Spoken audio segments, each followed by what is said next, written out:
সকাল সকাল উঠে রেডি হয়ে বেরিয়ে পড়লাম জগৎপুরের কালী মায়ের মন্দিরে যাওয়ার জন্য। আমি প্রথমবার জগৎপুরে যাচ্ছি। বড় মায়ের জন্য কিছু জবা ফুল নিয়ে নিলাম। প্রথমবার যাচ্ছি তাই রাস্তা জানি না, সকলকে জিজ্ঞেস করে করে এবং ফোনে ম্যাপ দেখে দেখে যেতে হচ্ছে। এমন অবস্থা, ম্যাপ দেখে দেখে যেতে হচ্ছে। কি অবস্থা, এত ভেতরে। ফাইনালি চলে আসছি মন্দিরের কাছে, ম্যাপ খুঁজে খুঁজে।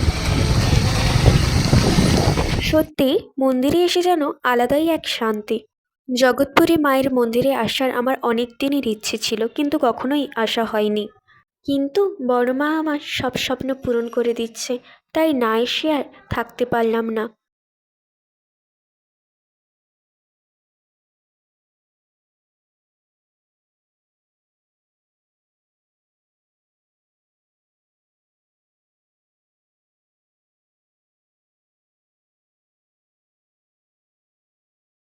সত্যি মায়ের মুখের দিকে তাকালে যেন এক আলাদাই শান্তি লাগে।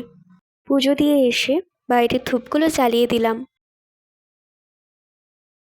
মায়ের মন্দিরের পাশেই রয়েছে বাবা ভোলানাথ, তাই আগেই চলে গেলাম বাবার দর্শন করতে। যারা আমার ভিডিওটি দেখছো তারা অবশ্যই কমেন্টে হর হর মহাদেব এবং জয় মা কালী লিখে যেও। সত্যি মন্দিরটা খুব সুন্দর বানিয়েছে, তোমরাও এসে মায়ের দর্শন করে যেও। তারপর মন্দিরের বাইরে এসে দেখলাম ছোট্ট কিউট গণপতি বাপ্পা বসে আছে। এবার আমাদের বাড়ি ফেরার পালা। মা যদি সুস্থ সবল এবং ভালো রাখে তাহলে অবশ্যই আবার আসবো মায়ের দর্শনে।